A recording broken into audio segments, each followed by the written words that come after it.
고대 중국에 제나라의 재상 안영이라고 하는 사람이 있었습니다.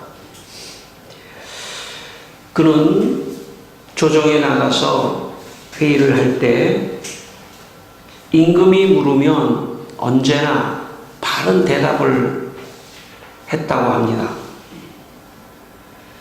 나라에 도가 있으면 그 명령을 따랐지만 도가 없으면, 다시 말하면 틀린 결정을 하면 언제나 그 결정을 따르지 않았다고 합니다. 혹시 자기에게 불이익이 오더라도 그 도를 따르지 않았다고 합니다. 백이라고 하는 사람은 굉장히 청렴한 사람이었는데, 그리고 의리를 지키는 사람이었다고 합니다.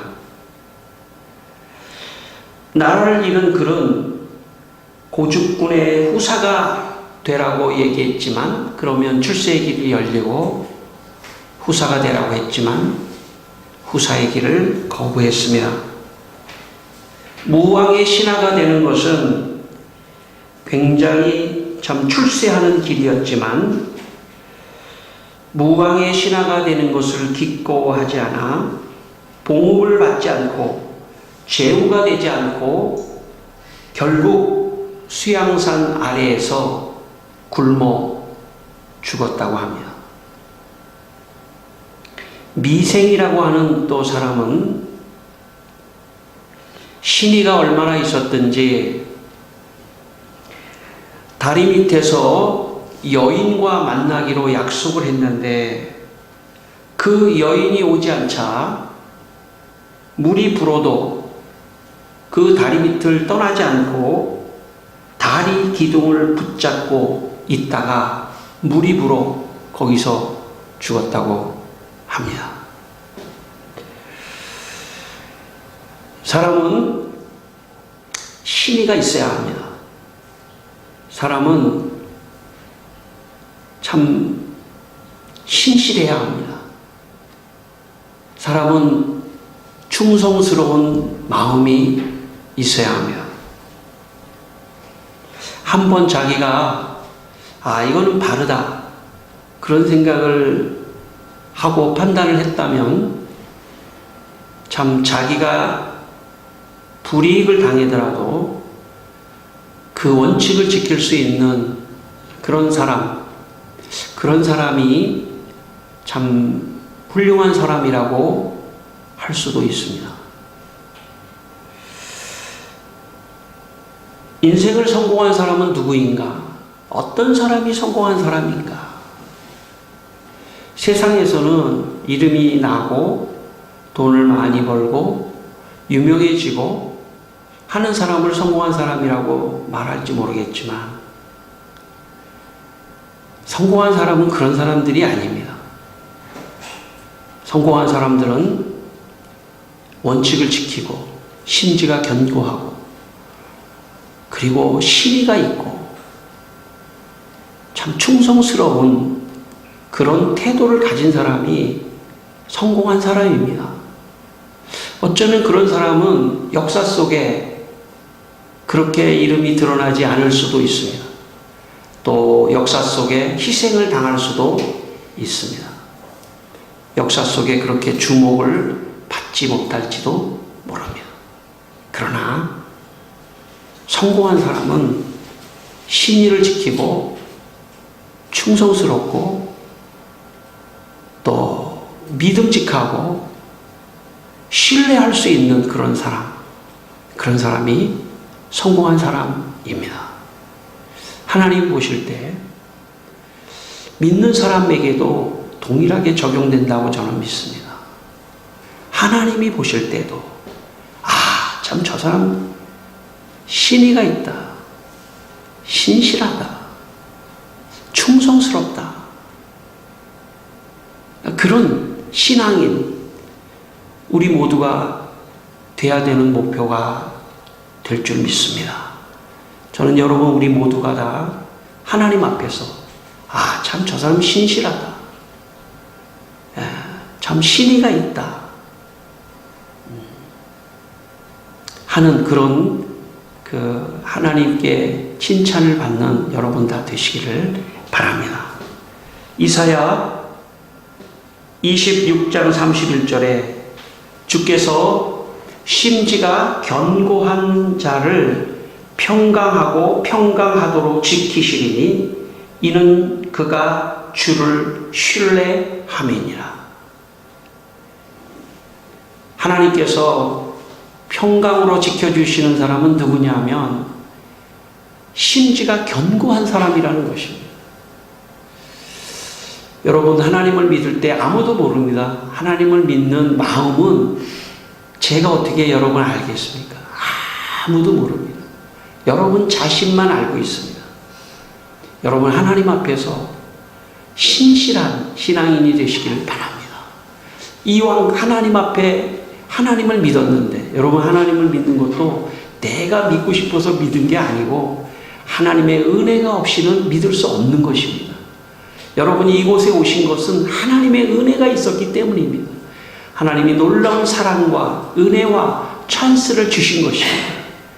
이 기회를 놓치지 마시고 하나님을 더 붙잡고 하나님을 더 의지하고 견고한 믿음의 사람들이 되시면 분명히 하나님께서 여러분에게 축복을 주실 줄 믿습니다.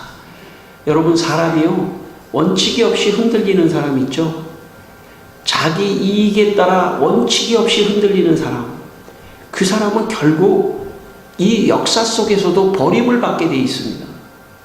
오늘 성경 말씀이 그런 말씀입니다. 오늘 성경에 유다의 아하스 왕이라고 하는 왕이 나오는데, 이 왕은 자기의 이익에 따라 자기 원칙 없이 이 나라에 붙고 저 나라에 붙고 하는 그런 사람이었습니다. 이스라엘 나라는 특별히 하나님을 의지하는 문화가 있었습니다. 전통이 있었습니다. 하나님을 의지하고 언제나 어려울 때마다 하나님을 의지하는 그런 역대 자기의 참 왕들에 비하여 아하스 왕은 상당히 인간적인 왕이었습니다. 원칙 없이 자기의 이익에 따라 흔들리다 보니까 계속 어려움을 겪게 되는 이야기가 오늘 말씀의 핵심입니다. 오늘 16절에 아하스 왕이 어려워지니까 아수르 왕에게 가서 도움을 구합니다.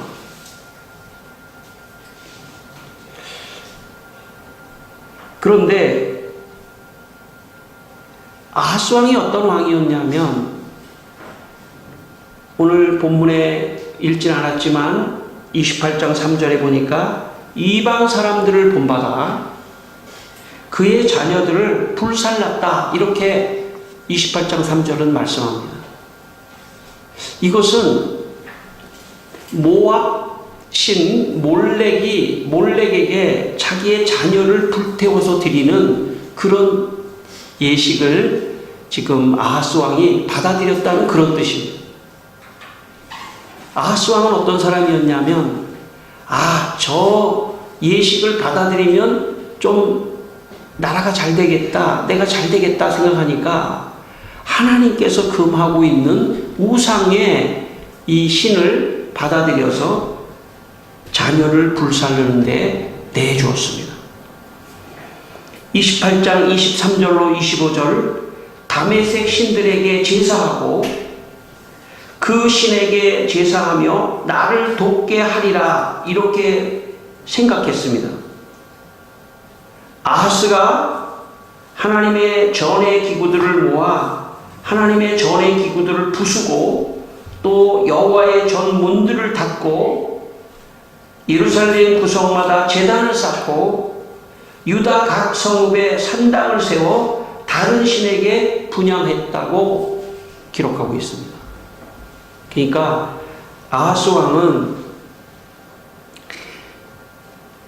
자기가 여호와의 전에 있는 기구들을 다 부숴버리고 이방신들을 다 데리고 와서 제사를 드리고 하면은 나라가 잘 될 줄 알았습니다. 그런데 점점 나라가 약해지는 것입니다. 하나님을 의지해야 하는데 하나님을 버리고 인간적으로 사는 길을 찾게 되자 아하스는 점점 망하고 말았습니다. 성도 여러분, 우리는 이 세상을 살아가는 사람들입니다. 이 세상을 살며 여러 가지 가치에 도전을 받습니다. 선택해야 될 때가 많습니다. 그때마다 우리는 하나님을 의지하고 선택하셔야 합니다. 하나님을 의지하고 하나님의 뜻을 생각하고 선택해야 합니다. 만약 이것을 놓아버리면 그 사람의 원칙은 없습니다. 하나님을 붙잡지 않는 사람에게는 원칙이 없습니다. 자기의 이익만이 원칙입니다. 자기의 이익이 가는 곳으로 자기의 원칙이 변화됩니다. 왜냐하면 인간은 죄인이기 때문에 인간의 욕망으로 살아가는 인간은 사실 원칙이 없습니다. 자기가 원칙입니다. 자기의 욕망이 원칙입니다. 자기의 이기심이 곧 원칙이기 때문에 우왕좌왕하다가 결국 인생을 망쳐버리게 되는 것입니다. 그러므로 여러분, 하나님을 놓으면 안 됩니다. 아하스 왕은 하나님을 놓자 그는 우왕좌왕하며 버림을 받는 이야기가 오늘 말씀입니다.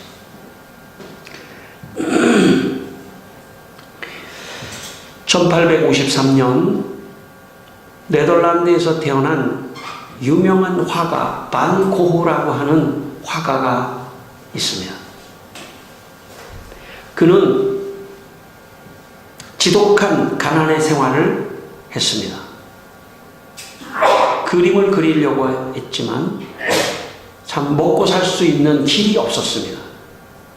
다행히 그는 그의 동생에게, 남동생에게 참 위에 있는 사람도 아니고 밑에 있는 동생에게 참 빵 몇 쪽 도움을 어렵게 요청합니다.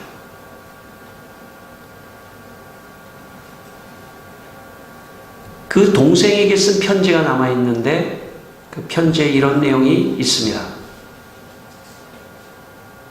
요즘은 양홍색과 코발트색에 푹 빠져 있다. 코발트는 아주 신비로운 색으로 사물 주변의 분위기를 만들 때 이보다 더 적절한 색은 없지 싶다. 카르민은 포도주의 붉은색으로 따뜻한 느낌을 주며 에메랄드 그린도 마찬가지다. 이런 색을 사용하지 않는 것은 어리석은 절약이다. 노란색 계열의 카드뮴색도 마찬가지이다. 동생, 내가 상상하기 어려울지 모르지만 내가 내게서 약간의 생활비 돈을 받을 때 간절하게 바라는 것은 음식이 아니라 그림을 그리는 것이다. 비록 그동안 밥을 못 먹고 있었지만 그래서 돈이 내 손에 들어온 즉시 물감을 사서 그림 작업을 한다. 계속 그림을 그리려면 이곳 사람들과 함께 하는 아침 식사와 저녁에 찻집에서 빵과 함께 커피 한 잔은 꼭 필요하다. 가방에 넣어둔 호밀 흑빵을 먹어도 좋겠지. 그림을 그리고 있을 때면 그런 것만으로 충분하다고 생각이 든다. 반 고흐, 그는 생전에 너무 어렵게 생활을 했습니다. 그는 죽는 날까지 879개의 그림을 그렸습니다. 그러나 그는 생전에 단 한 점만 팔았다고 합니다. 팔리지 않았던 거죠. 그러나 그는 그림을 그리는데 자기의 온 정열을 쏟고 신실하게 그림을 그리고 또 그리고 또 그렸습니다. 지금 현재 반 고흐의 작품은 경매 시장에서 돈으로 환산할 수 없는 정도의 어마어마한 한 점 한 점이 팔리고 있습니다. 여러분, 위대한 사람들은 삶의 원칙을 갖고 있었던 사람입니다. 자기의 하는 일에 최선을 다했던 사람들입니다. 또 자기의 하는 일에 미친 사람들입니다. 여러분, 분명히 하나님께서 우리 모두에게 달란트를 주셨습니다. 자기가 게을러서 그 달란트를 찾지 않으면 언제나 그 달란트를 땅에 묻어두게 되어 있는 것입니다. 저는 여러분이 달란트를 찾게 되기를 원합니다. 그리고 하나님을 의지하고 그 달란트에 최선을 다해서 신실하게 열심히 살게 되시기를 바랍니다. 여러 가지 어려움이 오더라도 하나님을 의지하고 포기하지 말고 신실하게 심지가 굳은 사람처럼 그렇게 살아가시기를 바랍니다. 그러면 아마 여러분의 삶에도 축복된 인생이 펼쳐질 것이라고 저는 믿습니다. 이것이 참 하나님이 바라시는 인간입니다. 아하스는 하나님을 떠나니까 그는 언제나 참 그의 마음이 늘 가벼운 마음이 되어 있었습니다. 이쪽에 가서 붙고 저쪽에 가서 붙고 아수르에게 가서 붙고. 그런데 어떤 일이 일어났냐면 오늘 17절 말씀에 보면 어떤 일이 일어났냐면 이는 에돔 사람들이 다시 와서 유다를 치고 그의 백성을 사로잡았음이니라. 사로잡았습니다. 에돔 사람들이 유다를 쳤습니다. 그리고 사람들을 사로잡아 갔습니다. 근데 여기 보니까 다시 와서라는 말이 있습니다. 아하스 왕은 아수르에게 도움을 요청하면 아무 문제가 없을 줄 알았습니다. 그런데 어떻습니까? 아수르에게 도움을 요청해야 했더니 오히려 에돔이 쳐들어왔습니다. 하나님께 도움을 요청해야 되는데 하나님께 도움을 요청하고 하나님을 의지해야 되는 아하스가 하나님을 의지하지 않고 아수르를 붙잡으니까 에돔이 쳐들어왔습니다. 여러분, 인생을 살 때 인생의 문제가 풀리지 않을 때 내가 하나님을 혹시 의지하지 않는 것인가를 생각해야 합니다. 혹시 내가 죄 가운데 거하지 않는지를 생각해야 합니다. 그리고 죄를 깨닫고 기도해야 합니다. 나에게 어떤 문제가 있는지 기도해야 합니다. 그리고 깨달아야 합니다. 그리고 죄를 회개해야 합니다. 지금 아하스는 에돔이 쳐들어왔을 때 죄를 회개했어야 됩니다. 아수르를 붙잡았던 것을 회개해야 되고 하나님을 붙잡지 않았던 걸 회개해야 되는데 회개하지 않으니까 또 일이 일어났습니다. 18절 블레셋 사람들이 들도 유다의 평지와 남방 성읍들을 침노하여 베세메스와 아얄론과 그데롯과 소고 및 그 주변 마을들과 딥나 및 그 주변 마을들과 김소 및 그 주변 마을들을 점령하고 거기에 살았으니 이제 사람을 끌고 간 게 아니라 아예 침범에 들어와서 지역, 영토를 침범해서 거기서 그냥 살아버렸습니다. 깨달았어야 됩니다. 이때까지도 사실은 깨달았어야 됩니다. 죄를 깨달았어야 됩니다. 1907년 평양에 놀라운 한국교회 대부흥이 일어났습니다. 그 대부흥의 주역은 누구였냐면 그 당시에 신학교를 다녔던 전도사이며 교회 장로님이었던 길선주라고 하는 분이었습니다. 그분이 장대현 교회라고 하는 교회에서 부흥회를 하는데 강사가 됐습니다. 설교를 할 때 이렇게 설교를 했습니다. 여러분, 마음문을 열고 성령을 영접하십시오. 그렇게 설교했습니다. 그리고 설교를 하기 시작했습니다. 그랬더니 사람들이 여기저기서 가슴을 치며 아이고 아이고 하며 죄를 회개하는 역사가 일어났습니다. 왜냐하면 길선주 목사님이 성령이 임하여 여러분의 죄를 깨닫지 못하면 변화가 없습니다. 죄를 회개하십시오 라고 설교했습니다. 그러자 사람들이 자기의 죄를 생각하고 회개하기 시작하니까 많은 사람들이 은혜 충만히 받았습니다. 그런데 그 중에 한 사람이, 젊은 사람이 자리에서 일어났습니다. 장로님, 제가 간증 좀 한번 하게 해주십시오. 그래서 간증을 시켰습니다. 그랬더니 이 사람이 이렇게 간증을 했습니다. 제가 어떤 집에 들어가서 이부자리와 녹그릇 몇 점을 훔쳤습니다. 아마 그 당시에는 이불이 굉장히 중요한 그 재산이었던 것 같습니다. 이불과 몇 점 녹그릇을 훔쳤는데 제가 이걸 회개하지 않으면 도저히 마음이 불편해서 안 되겠습니다.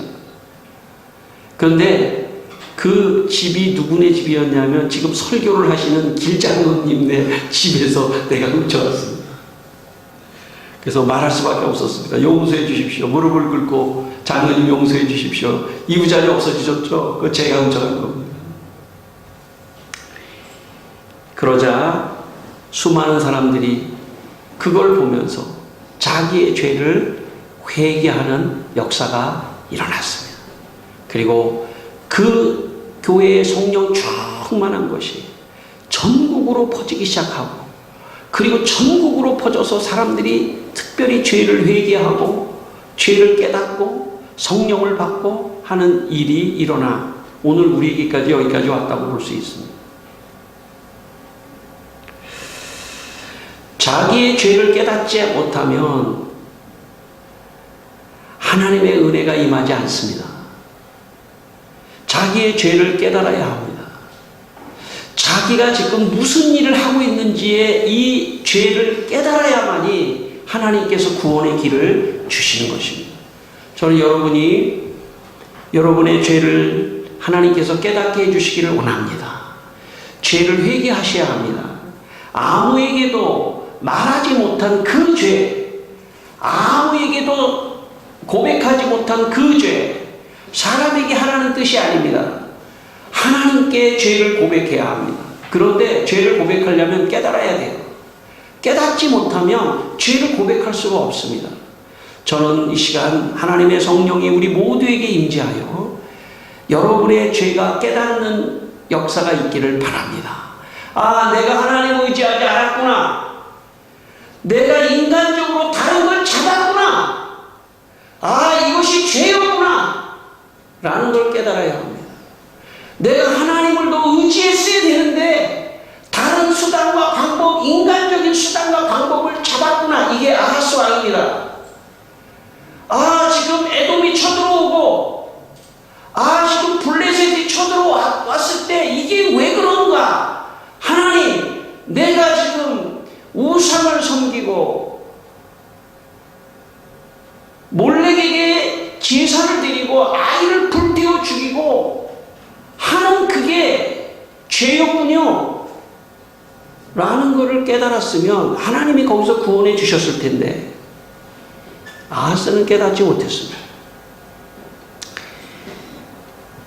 여러분, 신앙생활을 하면서도 참 안타까운 사람이 있습니다.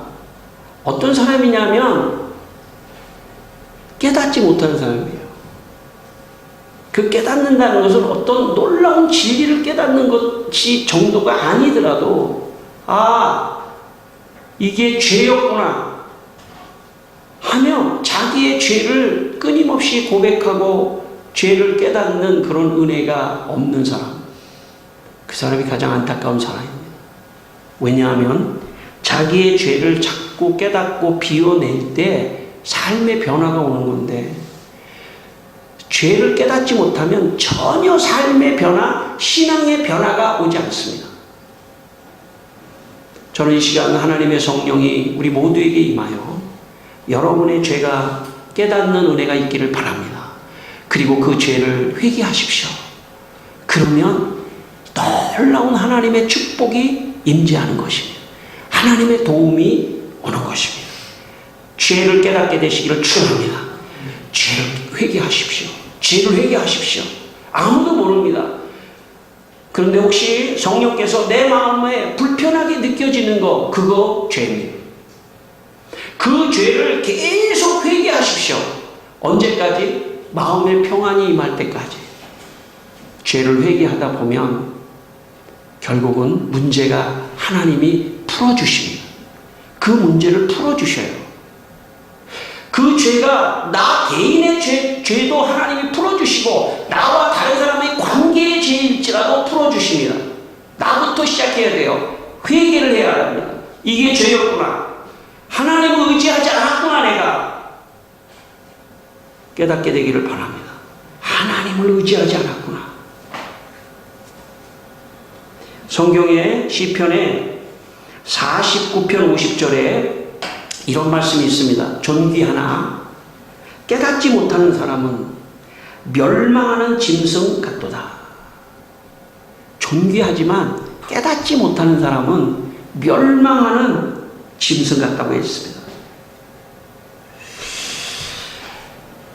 여러분,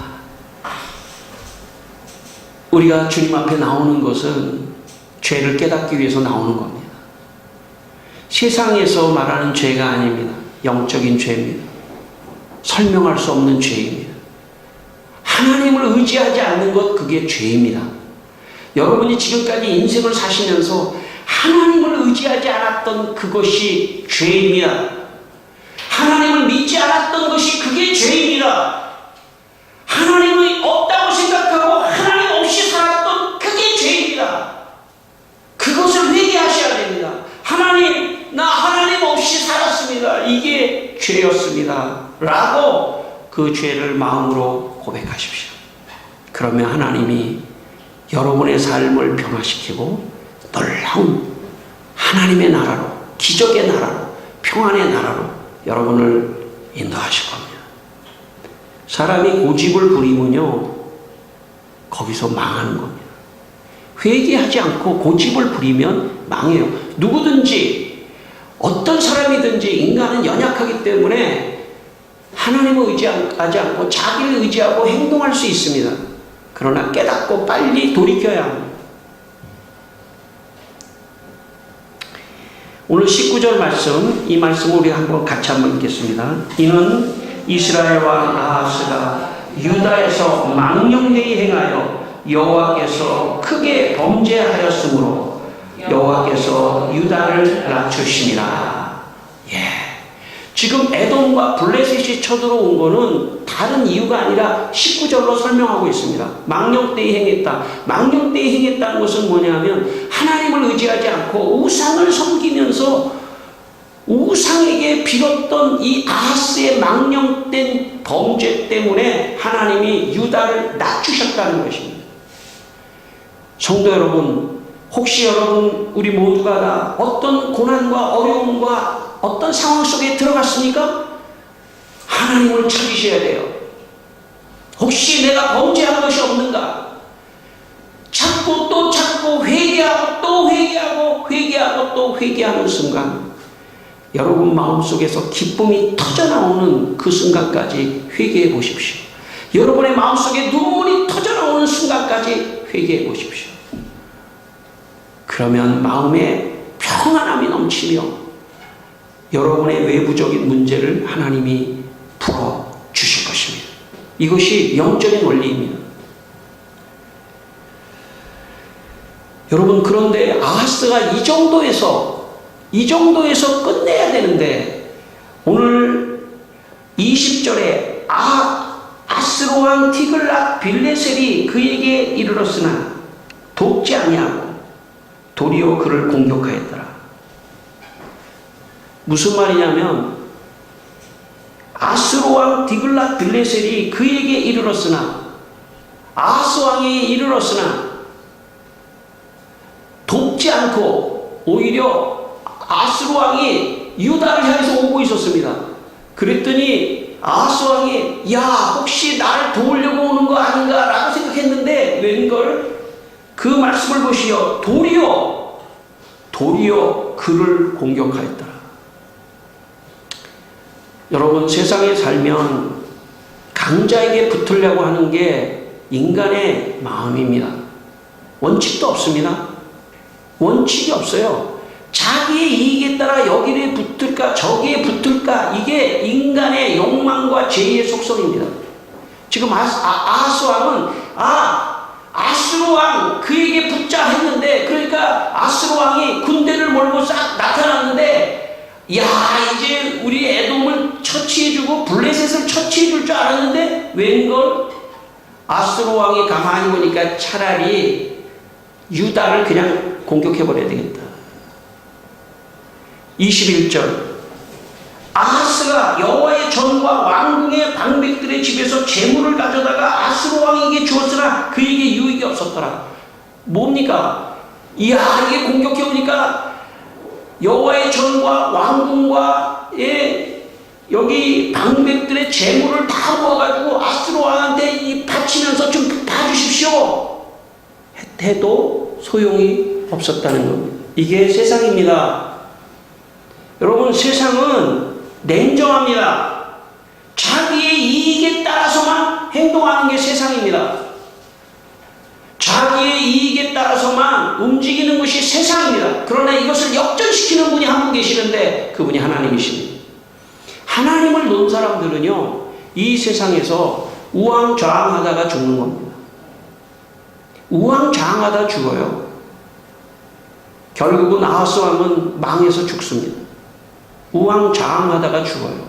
왜? 인간은 죄가 있기 때문에 언제나 자기 욕망에 따라서 결정하고 심지가 견고하지 않은 사람처럼, 심의가 없는 사람처럼 왔다 갔다 하다가 대부분의 사람이 망해버립니다. 종교개혁자 깔뱅이라고 하는 사람이 그의 기독교 강요 3권 21장 5절에서 이런 말을 했습니다. 모든 사람이 다 동등한 조건으로 창조함을 받은 것은 아니다. 오히려 어떤 이들에게는 영원한 생명이 미리 정해져 있고, 또 어떤 이들에게는 영원한 저주가 예정되어 있다.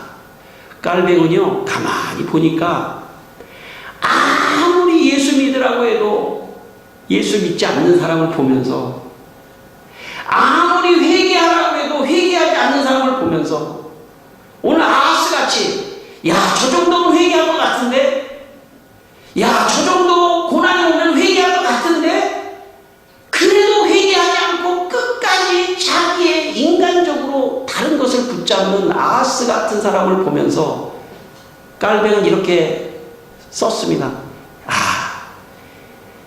생명으로 예정된 사람이 따로 있고 저주받을 사람이 따로 있나 보다 라고 얘기할 정도의 글을 썼습니다. 저도 가만히 보면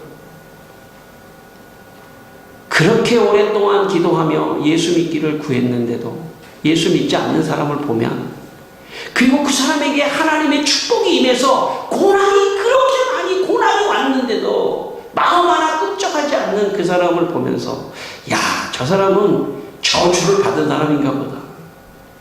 저렇게 저 정도 되면 깨닫고 하나님 두 손을 들고 하나님 하면서 와야 되는 사람인데, 저 정도 돼도 안 하는 사람이라면, 야, 저 사람은 저주로 예정받은 사람이 아닐까. 칼빈의 마음이 저의 마음입니다. 성도 여러분, 여러분이 여기 와 계시다는 것은 놀라운 일이에요. 하나님의 축복이 여러분에게 있기 때문에 여기 와 계신 겁니다. 하나님의 예정이 여기 있기 때문에 여러분이 와 계신 거예요. 이곳에 올 수 있다고 하는 것은 정말 인간적으로 되지 않더라고요. 여러분, 여기 오신 건 하나님의 은혜입니다. 여기 오신 건 하나님의 축복입니다. 이곳에서 축복받는 길이 있어요. 고집을 꺾어내리고 죄를 깨닫고 언제나 회개하며 하나님 앞에 나가보십시오. 그러면 하나님께서 여러분의 길을 열어주시고 저주를 막아주시고 축복으로 함께 하실 줄 믿습니다. 여러분, 한 주간 하나님 앞에 죄를 회개하고 하나님 의지하고 복받는 여러분 되시기를 주의 이름으로 축원합니다.